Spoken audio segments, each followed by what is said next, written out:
Hi everyone, it's me, Crystal Goins, the Resilient Teacher Mom. Got my gear for tomorrow. Woot woot! Probably the most joyful and exciting thing about the week, and I needed it. I needed some joy in my life and something exciting. So I'm so pumped for skate night, and I'm ready. I hope you're ready too.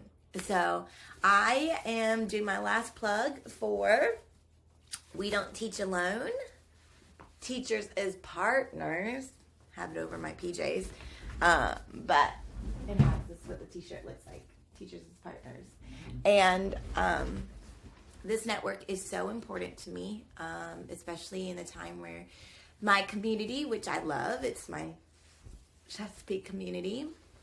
It's where me and my husband had our kids. It is where we did Young Life Ministry for 4 years in Chesapeake and 1 year in Suffolk, but we've lived here in 2 different homes, 3 if you count our apartment. And then I've worked here. I've worked in Chesapeake for 6 years now, and it's really kind of molded me to the teacher that I am today. And so I'm so grateful for my community, but my community is hurting. Even in the classroom, it's just really hard to teach right now, especially in the primary grades, because developmentally they just weren't getting what they needed at home. And in COVID, I know, I'm a parent, it was stressful. And then sometimes in times where someone really should be teaching them or caring for them, because of all the rules and the uncertainty about outside, our kids miss a lot of developmental and social opportunities. And boy, in the primary classrooms do we feel that. We do feel it, especially since this year is kind of the normal year. And so things have opened up, which means that kids are being, are encountering social situations they haven't had in almost 2 years. And new kids who are coming to school who hadn't had any new experiences are, feeling some type of way, and you never know what triggers them. And then on top of that, the state has heightened our requirements in terms of rigor and curriculum, and they have even changed and designed how we teach reading differently. And so teachers are, especially primary teachers, that's why I am targeting all my emails towards more primary teachers, is because I'm in the thick of it. We are just having a really hard time. Just thinking of it makes me hot. So, but I just want to let you know that we don't teach alone, and that's why this Educator Network is here, because the changes, they're started, but they're going to keep on coming, especially with the Virginia Literacy Act, and we got to stick together. The community is everything in my culture, in my family, and it's kind of been the thread of my life. Relationships, strong relationships personally, just motivates you to hard work. And I believe as an educator, we're going to norm healthy relationships, but I have to norm those healthy relationships with you, educator, personally, for you to really fully understand what it looks like professionally. Because relationships is something more genuine. It's not going to be an if-then situation. I'm relationship with you if you, and then we'll do this. But really a genuine relationship means that you care.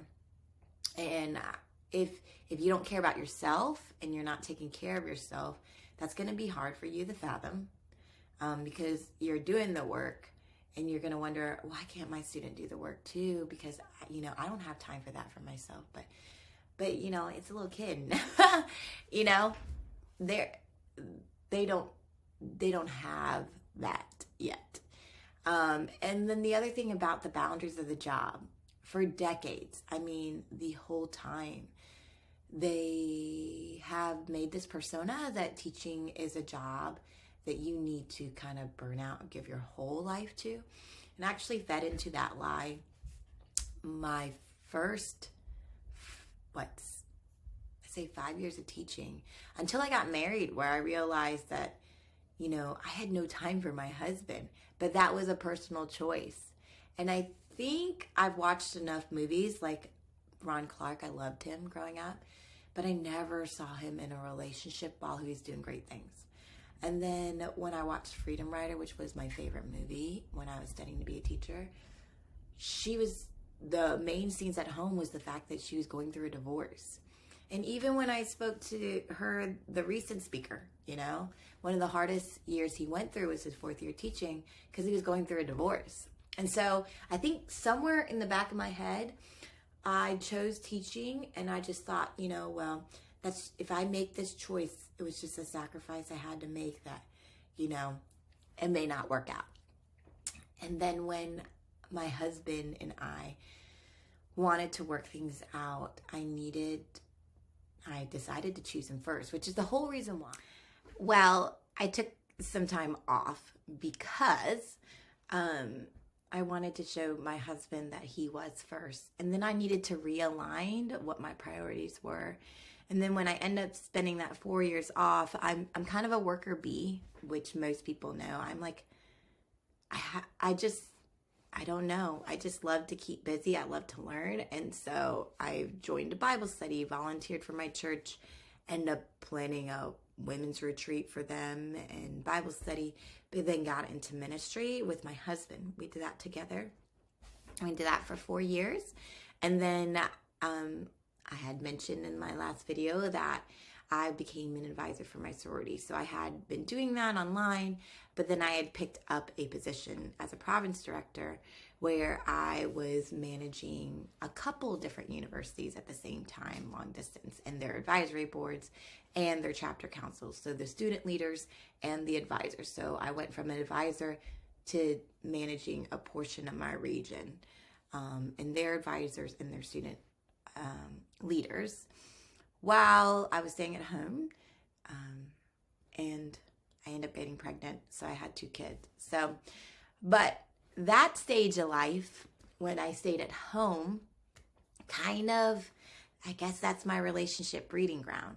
That's when I learned how to best care for myself. That's when I, delved deep into faith and kind of positioned myself to just learn a different way. My family, we work hard, but we work hard to the point like we work really hard, and we don't take many breaks. We always have multiple jobs, and so I didn't know how to even have any downtime. And so I was kind of learning that. And then 2, I was also learning relationally, because I was doing work, but this time work was free.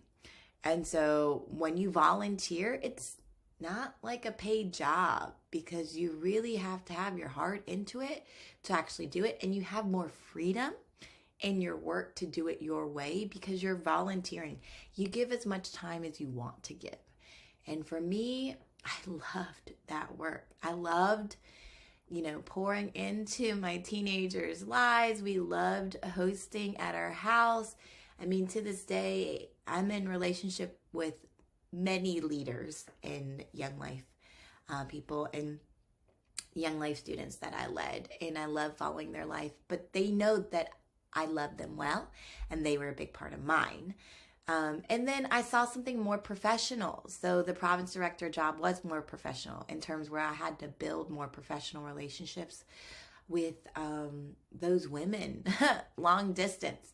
So conference calls and manuals and paperwork and documents and emails, all of that. So I had to manage kind of within those 4 years, a personal relationship kind of community, but then also a professional relationship community. And so that was kind of where my 2 skill sets had to match in terms of 4 years.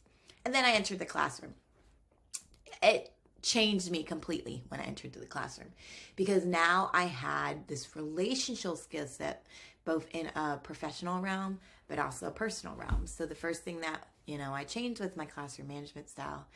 I loved my school and their PD series, and it just built me up for all the recent research and issues in education, which introduced me into equity, which introduced me into mindfulness, which introduced me into social emotional learning and self-care.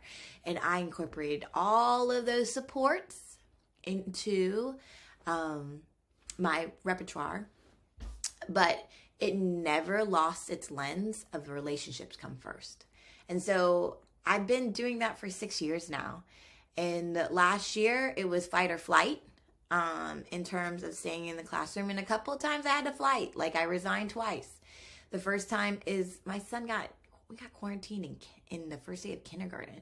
So the first time I actually had to resign within like the first week because I had 2 kids sick. And I mean, the first quarantine was 7 days and my husband took that. And then I had to prep my class for me to take the next stretch. And by that weekend, my baby had a fever. By the Thursday, my other son had an ear infection and I knew I just couldn't do this anymore. So I went down to a TA because I had moved my kids for special privilege out of zone for them to go to that school. So if I was the TA, I could finish up my internship and they could go to that school. And so I was desperately, as this public school educator, trying to keep my kids into the public school. But then my husband was changing jobs.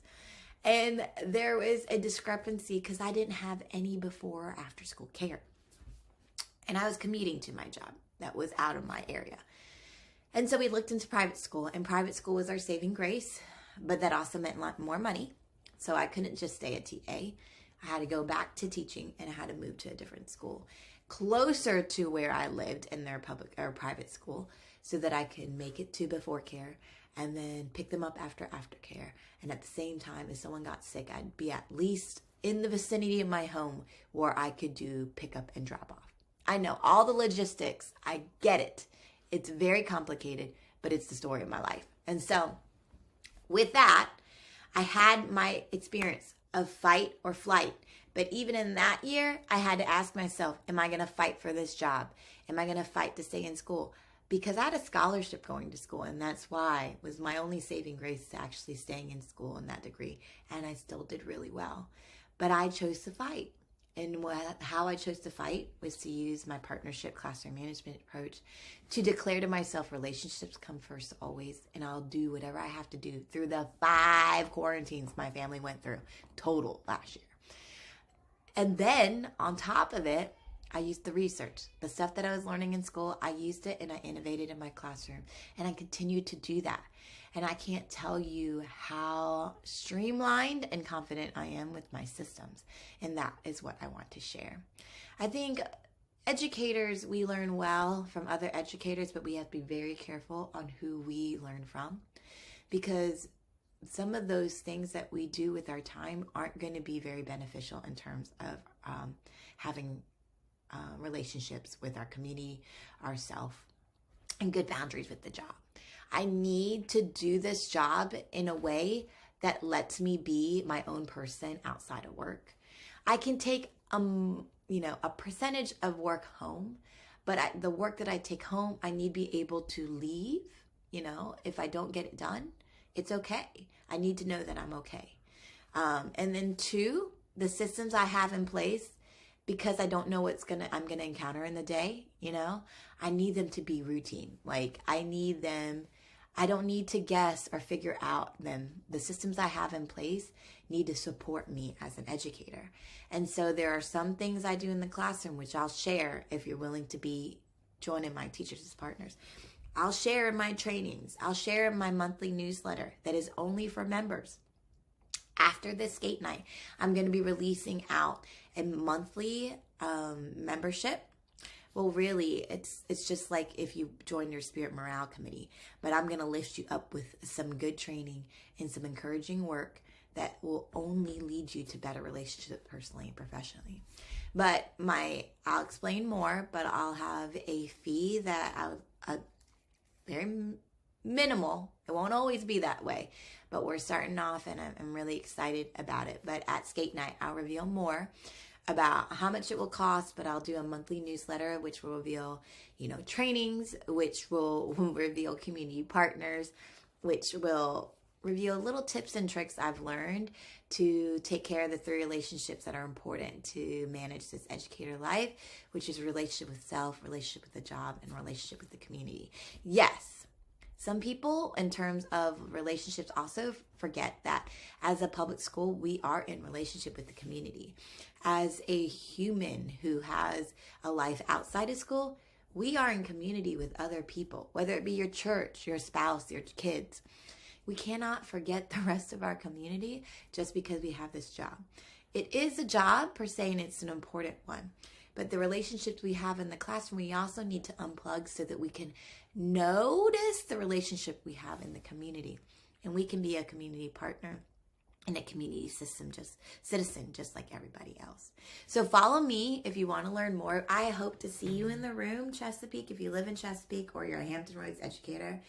I think we're all going through the struggles, and I'd love to support you. So I hope to meet you and see you tomorrow. We don't teach alone.